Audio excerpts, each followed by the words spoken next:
Hi, this is Naid Khan. Welcome you all to our YouTube channel Excellencia Classes. Once again, I am your student with one more video. So let's start the video without wasting time. So let's get started.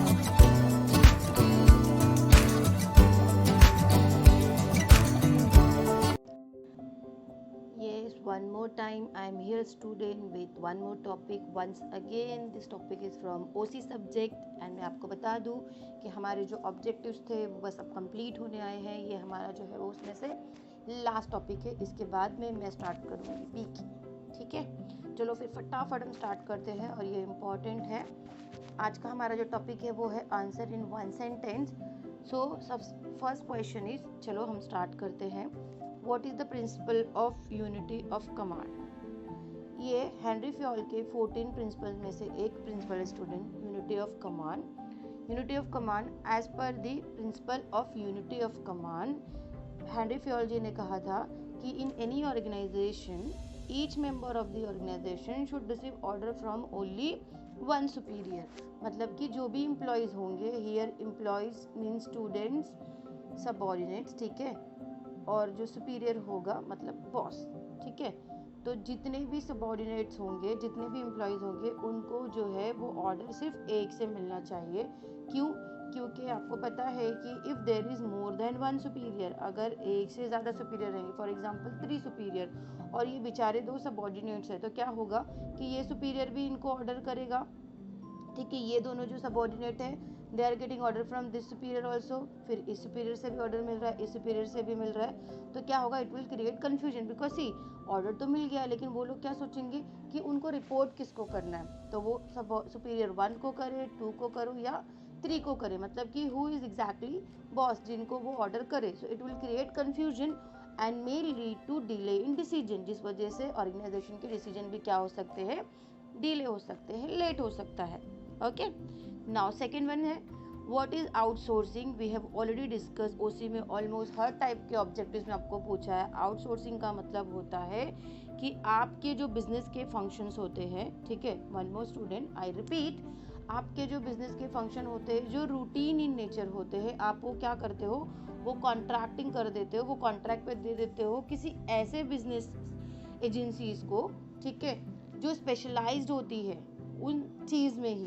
उनका काम ही होता है कि वो काम करते हैं. ठीक है, जैसे कि फॉर एग्जांपल यहाँ पे मैंने लिखा हुआ है कि सैनिटेशन है, सिक्योरिटी है, हाउस होल्ड है. चलो अगर नहीं समझ में आ रहा तो आपको पता है कि इवेंट मैनेजमेंट जो होती है, आप अब सपोज कि एक इवेंट है, लाइक हम लोगों को शादी ऑर्गेनाइज करना, ठीक है, किसी का मैरिज एनिवर्सरी है वो ऑर्गेनाइज करना है, तो आप सभी को पता है कि वहाँ पे डेकोरेशन का काम होगा, फिर वहाँ पे केटरिंग का काम होगा, करेक्ट ना.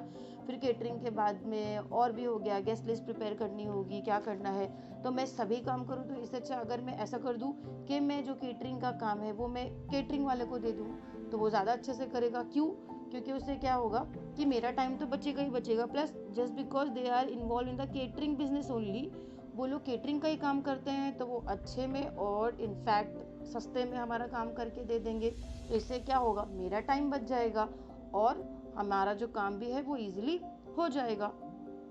Okay, so now we'll read. See, outsourcing is the process of contracting a business function or any specific business activity to specialized agencies. Keep in mind this word. Mostly the non-core areas such as sanitation, security, household, sanitary. मतलब कि हमारे जो core areas है, जो important function है, उसको outsource नहीं करना है, क्योंकि वो तो हमारा basics criteria है. जो मैंने कहा ना, जो repetitive in nature है, मैं उस काम को, जो काम बार बार होता है, मैं उस काम को क्या कर सकती हूँ, किसी स्पेशलाइज्ड एजेंसी को दे देती हूँ ताकि वो काम वो परफॉर्म करके दे, और मेरा जो टाइम है जो मैं किसी और अच्छे काम को जो रूटीन इन नेचर नहीं है मैं उसको डिवोट कर सकूं. Okay, now third, what is controlling. देखो कंट्रोलिंग में क्या होता है, बेसिकली हम देखते हैं कि कोई भी जो चीज़ है, whatever we have plan, it should go as per the plan, मतलब वो आउट ऑफ कंट्रोल ना हो. मैंने आप लोगों को ऑलरेडी बताया था. पहले हम ये रीड करते हैं. Controlling is the function of comparing the actual performance with the pre determined standard performance. Pre determined मतलब पहले से डिसाइड किया हुआ. मैंने क्या कहा था कि कंट्रोलिंग में कैसा होता है, for example let's take the example of your examination. ठीक है, अब एग्जामिनेशन है तो आप एक स्टैंडर्ड सेट करोगे, लाइक आपने स्टैंडर्ड सेट किया कि मुझे इतने दिन में, सपोज 7 डेज़ में मुझे एक चैप्टर बीके का फिनिश करना है, अगर 5 डेज़ में मुझे ओसी का चैप्टर फिनिश करना है। तो ये तो आपने क्या किया, टारगेट सेट किया ना, स्टैंडर्ड सेट किया, आपने क्या किया, स्टैंडर्ड सेट किया। लेकिन अब आपको कंपेयर करना होगा ना कि whether your what you have plan, is it going as per plan और नॉट। तो उसके लिए आप क्या करोगे, एक्चुअल परफॉर्मेंस से कंपेयर करोगे।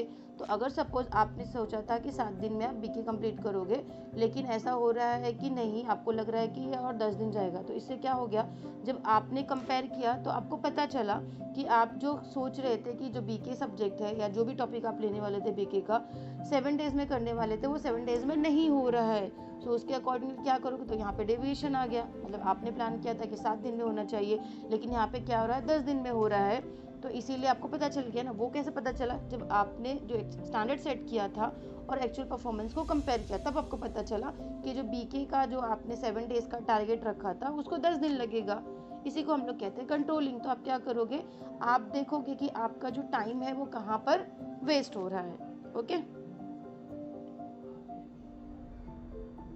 ओके, नाउ नेक्स्ट करते हैं, हम मूव करते हैं व्हाट आर बिजनेस सर्विसेज।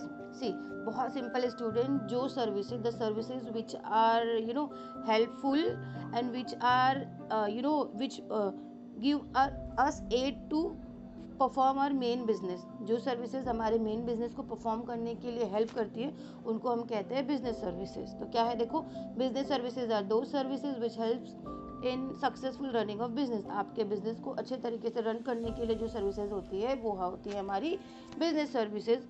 और एग्जांपल के लिए, ये तो आप लोगों को आंसर इन 1 सेंटेंस बोला था इसलिए मैंने शॉर्ट में लिखा है, तो आप एग्जांपल लिख सकते हो। ट्रांसपोर्टेशन हो गया, बैंकिंग हो गया, इंश्योरेंस हो गया, फाइनेंस हो गया। ये सारी जो सर्विसेज होती है वो आपके मेन बिजनेस को कंडक्ट करने में, स्मूथली रन करने में आपको हेल्प करती हैं। चलो फिर हमें आ रहा है, अब हम आगे बढ़ते हैं। Topic number 5, what is a principle of management. What is a principle of management, ये हमारे फर्स्ट चैप्टर से इसमें कह रहा है कि प्रिंसिपल ऑफ मैनेजमेंट क्या है। Management principle are form to guide and influence the behaviour of employees. जो प्रिंसिपल होते हैं बेसिकली स्टूडेंट, ये गाइडलाइन होती हैं, रूल्स एंड रेगुलेशन होते हैं जो किसी भी ऑर्गेनाइजेशन में जितने भी लोग होते हैं, not only employ, whether it is director, MD, CEO, कोई भी होता है, जो मैनेजमेंट प्रिंसिपल्स होते हैं वो एक जनरल गाइडलाइन होते हैं। चलो, अगर आपको ऐसा समझ में नहीं आ रहा तो फॉर एग्जांपल हमारे रूल्स एंड रेगुलेशन, अगर मैं किसी कॉलेज में पढ़ती हूँ, ठीक है, तो उस कॉलेज के कुछ रूल्स एंड रेगुलेशन होंगे कि आपको लेक्चर भंग नहीं करना है, आपको आईडी कंपलसरी है खरीदना, आपको आपका ड्रेसिंग जो होना चाहिए वो अच्छा होना चाहिए, जो ड्रेस कोड होना चाहिए वो अच्छा होना चाहिए, बहुत सारी चीज़ें हैं, ठीक है, वो हमारे कॉलेज के रूल्स एंड रेगुलेशन है। You have to behave in very well manner, अगर आपका जो कॉलेज का सराउंडिंग होगा, ठीक है।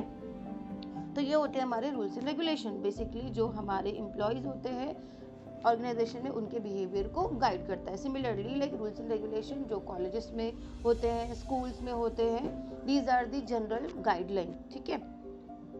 Next one, what is national commission, ये हम लोगों ने देखा था, ये आपका कंज्यूमर डिस्प्यूट रिड्यूसल एजेंसीज है, जिसमें से हम लोगों ने देखा था district commission, state commission and national commission. तो उसी में से है, यहाँ पे है national commission. See, a consumer dispute redressal forum at national level established by the central government by notification is known as national commission. तो जिसको सेंट्रल गवर्नमेंट ने स्टैब्लिश किया है वो होगा नेशनल कमीशन। वैसे ही अगर स्टूडेंट यहाँ पे आता स्टेट कमीशन, तो हम क्या लिखते हैं, a consumer dispute redressal forum at, यहाँ पे नेशनल की जगह पे क्या हो जाता हमारा स्टेट लेवल हो जाता, एट स्टेट लेवल। और यहाँ पे क्या था, सेंट्रल गवर्नमेंट होता, बट वो वहाँ पे क्या हो जाता हमारा, इंस्टेड ऑफ सेंट्रल गवर्नमेंट हमारा स्टेट गवर्नमेंट हो जाता, ठीक है।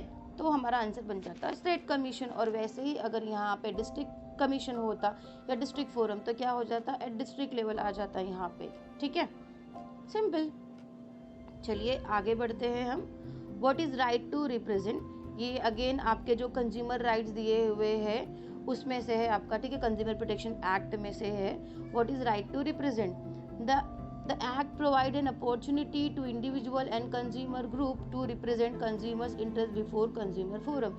यहाँ पे राइट टू रिप्रेजेंट का मतलब होता है चाहे वो इंडिविजुअल हो चाहे वो ग्रुप है, उनको पूरा राइट्स होता है कि अगर कोई पर्सन या ग्रुप ऑफ पर्सन के साथ अगर कुछ ऐसा हो रहा है, एनी नो, अगर कोई भी सेलर माल प्रैक्टिस करता है, अगर उस पर्सन को फील होता है या उस पर्टिकुलर ऑर्गेनाइजेशन को फील होता है कि उसके साथ कुछ गलत हो रहा है, तो उनको राइट है कि वो रिप्रेजेंट करे। और हमने यहाँ पे देखा था PIL, इससे पहले वाले क्वेश्चन में, पब्लिक इंटरेस्ट लिटिगेशन, की अगर if a particular section of the society और a particular individual is not fighting for himself, ठीक है, अगर वो पर्टिकुलर इंडिविजुअल या पर्टिकुलर ऑर्गेनाइजेशन या ग्रुप ऑफ इंडिविजुअल अपने लिए फाइट नहीं कर रहा है, तो कोई भी पर्सन उनके बिहाफ पर PIL फाइल कर सकता है, ठीक है।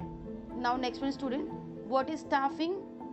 Staffing is in human activity. याद रखना, स्टाफिंग जो है वो ह्यूमन एक्टिविटी है। Staffing is the function of execution according to the plan and organisation structure. Staffing का मतलब होता है student simple, putting the person at the right job, at the right place. जो पर्सन्स होते हैं उनको सही जगह पे रखना। जैसे कि फॉर एग्जांपल, अगर मेरे पास ऑप्शन है, there are 2 person, that is A and B। अगर A जो है उसका अकाउंट्स बहुत अच्छा है और B जो है उसका सेल्स स्किल जो है बहुत अच्छा है, मतलब कि उसका कन्विंसिंग पावर बहुत स्ट्रॉन्ग है। सो ये स्टाफिंग मतलब क्या होगा? अगर मैं HR मैनेजर हूँ तो मैं क्या करूँगी? I will put A to accounts department. क्यों? क्योंकि A का जो अकाउंटिंग स्किल है वो बहुत अच्छा है। And I will put B to the sales department. क्यों? क्योंकि जो B का कन्विंसिंग पावर है, सेल्स जो स्किल है वो बहुत अच्छी है। तो this is called staffing student, putting the right person at the right job. Now next one, what do you mean by branding? Branding मतलब कि brand, we all know that एक डिस्टिंक्ट नेम देना होता है अपने प्रोडक्ट को, अपनी services को, अपनी ब्रांड, अपने प्रोडक्ट को। तो giving a distinct name to one's product is called as branding. Apple, ठीक है, नाइकी, प्यूमा, जितने भी आपको ब्रांड लेना है आप लोगों को, पार्ले जी, ये अलग एक नेम है, ठीक है। तो ये सारी चीज़ें, तो ब्रांडिंग से क्या होता है हमारा? ब्रांडिंग से आप आइडेंटिफाई कर पाते हो प्रोडक्ट्स को, कंपनीज को, उनके प्रोडक्ट को। तो ब्रांडिंग जो होती है वो एक डिस्टिंक्ट इमेज क्रिएट करती है of the product in the minds of the customers. आपके कस्टमर्स के माइंड में वो एक अलग इमेज क्रिएट करती है from the competitors. Now next one student, what is KPO? KPO, the full form is knowledge process outsourcing.